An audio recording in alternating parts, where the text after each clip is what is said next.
พัดฟอมาดอเลยอาจจะไปพัดฟอจะไปพัดซิกมาดอยังยมยีฟันเลยใหญ่บุปผาชอเลย yes มันทุนไปเจอจัดชอพวกไอเวทอีกใบดาวเหียงอยู่ไอเวทออกฝัดเหียงเลื่อนตาพัดฟอวีอยู่ได้มันทุนจังเดี๋ยวเราตีดับสอง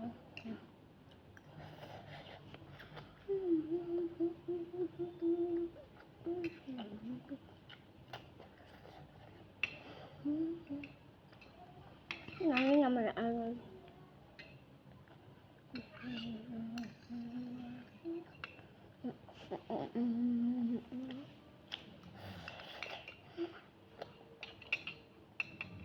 ถ่ายฟอ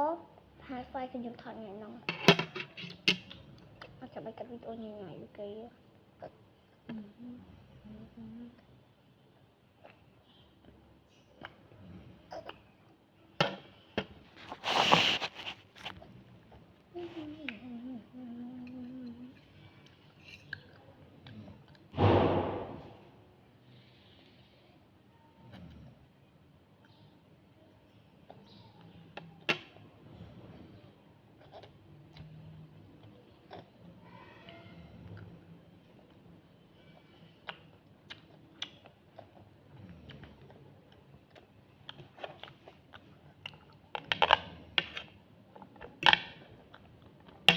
ตัวขึ้นเนี่ยสอง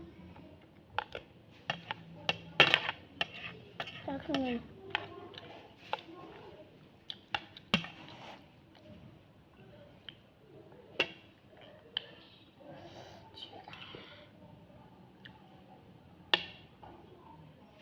nhưng mà đó thơ ban thơ bị ôm nhẹ bạch chẳng kháng này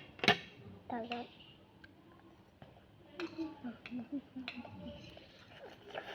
ngon không ngon